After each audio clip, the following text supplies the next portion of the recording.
ہلال عید میلاد النبی صد مرحبا، اے ہلال عید میلاد النبی صد مرحبا، مرحبا یا مصطفیٰ، مرحبا یا مصطفیٰ، مرحبا یا مصطفیٰ۔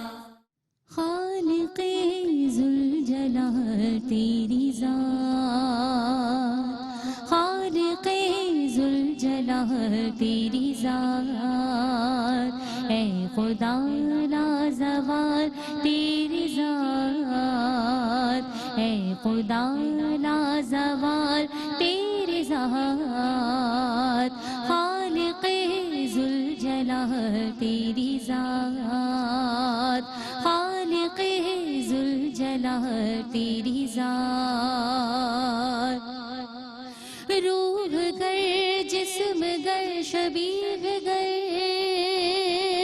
روح گر جسم گر شبیہ گر،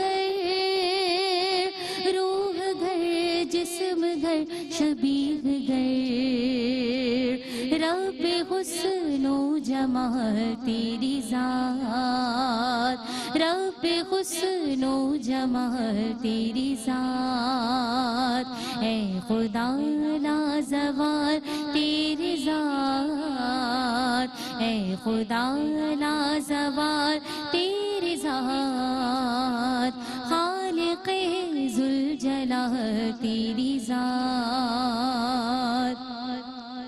فضل سے جس کو چاہے کرے، فضل سے جس کو چاہے کرے، فضل سے جس کو چاہے کرے، اعلیٰ و بے مثال تیری ذات، اعلیٰ و بے مثال تیری ذات، اے خدا لازوال تیری ذات، اے خدا لازوال تیری ذات، خالق ذوالجلال تیری ذات۔ ماشاءاللہ، آباد رہیے۔ اعوذ باللہ من الشیطان الرجیم، بسم اللہ الرحمن الرحیم، اللہم صلی علی سیدنا و مولانا محمد وعلی آل سیدنا و مولانا محمد وبارک وسلم وصلو علیہ۔ ماہ ربیع النور، ماہ ربیع الاول کے خصوصی پروگرام خلق محمدی صلی اللہ علیہ وسلم کے ساتھ حاضر خدمت ہیں۔ حمد باری تعالیٰ آپ سماعت کر رہے تھے محترمہ عنبر اشرف کے آواز میں، آپ کو خوش آمدید کہتے ہیں، اور ان کے ساتھ ساتھ مہمان شخصیات جیسا کہ آپ جانتے ہیں ہمارے درمیان موجود ہوا کرتی ہیں، دینی اسکالر۔ آج ایک مرتبہ پھر ہم نے انہیں مدعو کیا ہے، تشریف لائے ہیں، بہت شکریہ بھی ادا کرتے ہیں اور سلام پیش کرتے ہیں زنیرہ عنبر صاحبہ۔ السلام علیکم ورحمۃ اللہ وبرکاتہ۔ زنیرہ، جس طرح سے آج فروغ علم کے تعلق سے ہم بات کریں گے، سرکار دو عالم احمد مجتبیٰ محمد مصطفیٰ صلی اللہ علیہ وسلم جس زمانے میں تشریف لائے اس وقت تعلیم کی، علم کی کوئی اہمیت نہیں تھی۔ اب نبی پاک صلی اللہ علیہ وسلم نے علم کی اہمیت کو آپ صلی اللہ علیہ وسلم نے کس طرح اجاگر فرمایا، یہ ارشاد فرما دیجیے۔ بسم اللہ الرحمن الرحیم۔ سب سے پہلے اس بات کا اندازہ یوں لگایا جا سکتا ہے کہ جو پہلی وحی نبی کریم صلی اللہ علیہ وسلم پر نازل ہوئی، مفسرین کرام کی ایک بڑی تعداد اس بات سے متفق ہے کہ وہ تھی سورہ علق کی ابتدائی 5 آیات، یوزلی کہا جاتا ہے اقرأ بسم ربک الذی خلق۔ اقرأ، اقرا کے معنی پڑھیے، پڑھنا، جاننا۔ اور قرآن کیا ہے؟ قرآن بہت زیادہ پڑھی جانے والی کتاب، یا اس کا لغت میں ایک مفہوم ہے جمع کی ہوئی، یعنی ایسی چیز جو چھپی ہوئی اور جمع کی ہوئی ہے اور جس کو کثرت سے پڑھا جاتا ہے۔ تو علم ہی رسول اللہ صلی اللہ علیہ وسلم کی دعوت ہے، اور علم کی ابتدا بھی اللہ کے حبیب کی ذات اور علم کی انتہا بھی نبی کریم صلی اللہ علیہ وسلم کی ذات ہے۔ اور اللہ سبحانہ تعالیٰ نے ارشاد فرمایا قرآن پاک میں، میں اس آیت کا مختصر حصہ آپ کے سامنے پیش کر رہی ہوں کہ وَإِن كَانُوا مِن قَبْلُ لَفِي دَلَالٍ مُبِينٍ، کہ محمد مصطفیٰ صلی اللہ علیہ وسلم کی آمد سے پہلے تم دلال مبین، یعنی کھلی ہوئی جہالت یا کھلی ہوئی گمراہی یا تاریکی میں تھے۔ تو اللہ کے حبیب کو سراجم منیرہ کیوں کہا گیا؟ کہ آپ صلی اللہ علیہ وسلم نے اپنے علم و عمل سے پوری دنیا سے جہالت کی تاریکی کو دور کر دیا. اور شاعر نے کیا خوب کہا کہ ہر طرف تیرگی تھی نہ تھی روشنی, آپ آئے تو سب کو ملی روشنی. تو آپ صلی اللہ علیہ وسلم نے بار بار علم سیکھنے اور سکھانے کی بات فرمائی. قرآن خود علم ہے جس کی عملی تفسیر اللہ کے حبیب کی ذات ہے. اور حضرت عائشہ صدیقہ فرماتی ہیں رضی اللہ تعالیٰ عنہ, کانا خلقہ القرآن, کہ قرآن میرے نبی کی عملی, قرآن جو ہے وہ رسول اللہ صلی اللہ علیہ وسلم کی شخصیت ہے, قرآن کی عملی تفسیر رسول اللہ صلی اللہ علیہ وسلم کی ذات ہے. تو آپ نے علم سیکھنے اور سکھانے کے سوا تیسرے کسی بھی راستے کو اختیار کرنے سے منع فرما دیا. یا علم سیکھنے والے شاگرد بن کے رہو یا علم سکھانے والے عالم. فرمایا تیسرا راستہ ہلاکت ہے. تو بس علم کی ہجرت مدینہ کی بات کر لیتے ہیں. جب ہجرت مدینہ کے بعد مدینے میں نبی آخر الزماں احمد مصطفیٰ محمد مصطفیٰ صلی اللہ علیہ وسلم نے تعلیم کے تعلق سے آپ فرمائیے گا کیا اقدامات فرمائیں؟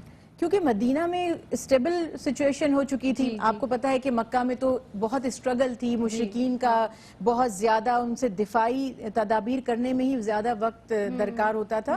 جب آپ صلی اللہ علیہ وسلم نے مدینہ میں ہجرت فرما لی تو اب مسلمانوں نے سکھ کا سانس لیا, اور اب وہاں پر باقاعدہ ضرورت تھی کہ مسلمان ایک نظام جو دین اسلام کا نظام ہے اس کو سمجھیں, سیکھیں اور اب اس کو پریکٹیکلی اپلائی کرنا شروع کریں. تو آپ صلی اللہ علیہ وسلم نے یوں تو ایک ایک دن, ایک ایک گھڑی اور ایک ایک جگہ جو تھی وہاں پر علم کو فروغ دیا. لیکن خاص طور پر مسجد نبوی میں جو اصحاب صفا کی درسگاہ مشہور ہوئی, کہ ایک بہت بڑا جیسے پلیٹ فارم بنا ہوا ہوتا ہے, جو ہے اس کو صفا, اس چبوترے کو کہا جاتا تھا, اور وہاں پر باقاعدہ علم دینے کا تدبیر کی جاتی تھی. اور جتنا قرآن پاک نازل ہوتا تھا, کاتبان وحی کو اللہ کے حبیب نے مقرر فرما دیا کہ آپ صلی اللہ علیہ وسلم پڑھتے تھے اور کاتبان وحی لکھتے تھے, اور اس کی مختلف نقول کر کے وہاں پر رکھ دی جاتی تھی, اور تمام مومن مومنات وہاں سے وہ نقل کر کر کے لے جاتے تھے, قرآن سیکھتے, سکھاتے تھے, اسے حفظ کرتے تھے, اس پر عمل کرتے تھے. اور ایسے ہی آپ نے باقاعدہ دن مقرر فرما رکھے تھے مرد حضرات کے لیے بھی اور خواتین کے لیے بھی, کہ جس میں ان کی تعلیم اور تربیت خصوصی طور پر کی جائے. سبحان اللہ. نبی آخر الزماں احمد مجتبیٰ محمد مصطفیٰ صلی اللہ علیہ وسلم آپ کے فرمان کے مطابق صاحبان علم انبیاء کے وارث ہیں. اس کی روشنی میں آپ کچھ ارشاد فرما دیجیے. جی, اس کی ایک حدیث مبارکہ میں بہت اچھی وضاحت ہوتی ہے کہ آپ صلی اللہ علیہ وسلم نے فرمایا کہ ہر دور میں انبیاء لوگوں کی ہدایت کے لیے مبعوث ہوتے رہے. جب کوئی نبی دنیا سے پردہ فرما جاتے تھے, تشریف لے جاتے تھے, تو ان کی قومیں ان کی تعلیمات کو بھلا دیتی تھیں یا مٹا دیتی تھیں یا مسخ کر دیا کرتی تھیں. تو اس کے بعد دوسرے نبی تشریف لاتے تھے, وہ مبعوث کیے جاتے تھے, اور پھر وہ کریکشن کرتے تھے کہ دیکھو اصل تعلیم یہ تھی. فرمایا میرے بعد کوئی نبی نہیں, میں آخری نبی ہوں, لا نبی بعدی, میرے بعد کوئی نبی نہیں آئے گا. اور فرمایا میرے علم کے وارث انبیاء کے اور رسول اللہ صلی اللہ علیہ وسلم کے علم کے وارث علماء ہیں. اور پھر حدیث مبارکہ میں ہے کہ ہر شخص کی میراث ہوتی ہے جو وہ چھوڑتا ہے اور وہ لوگوں میں تقسیم ہوتی ہے. انبیاء کی کوئی میراث نہیں ہوتی, ان کا علم ہی ان کی میراث ہے. تو انبیاء سے جو ہم انہیرٹ کرتے ہیں وہ ان کی تعلیمات ہیں. اور اسی لیے آپ نے فرمایا کہ علماء کرام انبیاء کے, اور خصوصی طور پر اگر ہم اپنے پیارے نبی محمد مصطفیٰ صلی اللہ علیہ وسلم کی بات کرتے ہیں تو علماء یعنی صاحب علم جو لوگ ہیں وہ اس ترکے کے وارث ہیں, اور وہ ان تعلیمات کو رہتی دنیا تک, قیامت تک جو رسول اللہ صلی اللہ علیہ وسلم کی تعلیمات ہیں سینہ بسینہ اسی طرح منتقل ہوتی رہیں گی اور لوگوں تک وہ پہنچاتے رہیں گی. سبحان اللہ. یہ فرمائیے گا آپ زنیرہ کہ علم کے تعلق سے جس طرح سے بات ہو رہی ہے, اور ماہ ربیع الاول بھی ہے, بہنوں کو کیا پیغام دیں گی کہ وہ کس طرح اپنے تئیں کوشش کریں, کس طرح ترویج کریں, کچھ نہ کچھ بات پہنچا دیں کہیں؟ اس کے سب سے آسان دو طریقے ہیں. سب سے پہلا طریقہ ہم اپنی ذات خود, یعنی ہم ایسا, ہماری شخصیت ایسی ہونی چاہیے کہ ہم ایک انسٹیٹیوشن بن جائیں علم کا. اور پھر ہمارے اگر اولادیں ہیں, بہن بھائی ہیں, گھر میں جو لوگ ہیں, ضروری نہیں ہوتا کہ آپ کو کہیں ایز اے ٹیچر ہائر ہی کیا جائے گا تو آپ تعلیم دیں گے, یا آپ کو کسی مکتب یا مدرسے میں موقع ملے گا تبھی آپ علم کا فروغ کریں گے. سب سے پہلے اپنی شخصیت پر اس علم کو جان کر اپلائی کرنا اور اس کے بعد اپنے اعتراف کے لوگوں سے آغاز کرنا ہے، کیونکہ رسول اللہ صلی اللہ علیہ وسلم نے اتنی وضاحت فرمائی اس بات کی کہ آپ صلی اللہ علیہ وسلم نے فرمایا کہ جو شخص دین کا علم سیکھتا ہے اور سکھاتا ہے، سمندر کی مخلوق یعنی مچھلیاں بھی اس کے لیے استغفار پڑھتی ہیں۔ تو ہمیں اس قابل بننا ہے کہ ہم علم سیکھیں اور سکھاتے رہیں، اسی لیے فرمایا مہد سے لہد تک علم حاصل کرو، اور خود اللہ کے حبیب علم میں اضافے کی دعا فرما رہے ہیں، تو جن کے اوپر پورا علم مکمل کر دیا گیا، تو ہمیں تو بہت ہی زیادہ ضرورت ہے کہ علم سیکھتے رہیں اور دعا بھی کرتے رہیں کہ اللہ علم نافع ہم سب کو عطا فرمائے۔ آمین۔ یہ بڑی پیاری بات آپ نے کی کہ علم نافع عطا فرمائے۔ آپ کی آمد کا بہت بہت شکریہ۔ بس اسی طرح سے علم کی اہمیت جس طرح سرکار دو عالم احمد مصطفیٰ محمد مصطفیٰ صلی اللہ علیہ وسلم نے علم کی اہمیت پر زور دیا ہے، کہیں نہ کہیں کوئی ایک اچھی بات آپ تک پہنچتی ہے تو ہمارا فرض ہے کہ دوسروں تک اسے پہنچائیں۔ انبر آپ تشریف فرمائے ہیں۔ زنیرہ، آپ کی آمد کا بہت بہت شکریہ ادا کرتے ہوئے جس طرح سے ہم اپنے پروگرام کا اختتام نعت رسول مقبول صلی اللہ علیہ وسلم پر کرتے ہیں، تو میں چاہوں گی کہ آج آپ کی موجودگی سے فائدہ اٹھائیں، آپ ہی کی پڑھی ہوئی نعت سے اختتام کریں گے۔ میری جانب سے فی امان اللہ۔ حضور آ گئے ہیں، حضور آ گئے ہیں، حضور آ گئے ہیں، حضور آ گئے ہیں، ہوا مہکی مہکی، فضا لہکی لہکی، چمن میں ہماری حضور آ گئے ہیں، تمہیں ہو یہ ساتھ مبارک غلیمہ کہ گھر میں تمہاری حضور آ گئے ہیں، حضور آ گئے ہیں، حضور آ گئے ہیں، حضور آ گئے ہیں، حضور آ گئے ہیں، عجب حسن آیا زمین و زمان میں، عجب نور ہے جلوہ گر دو جہاں میں، عجب حسن آیا زمین و زمان میں، عجب نور ہے جلوہ گر دو جہاں میں، جو اب تک نہاں تھی دل لامکاں میں، وہ لے کر نظارے حضور آ گئے ہیں، حضور آ گئے ہیں، حضور آ گئے ہیں، حضور آ گئے ہیں، حضور آ گئے ہیں،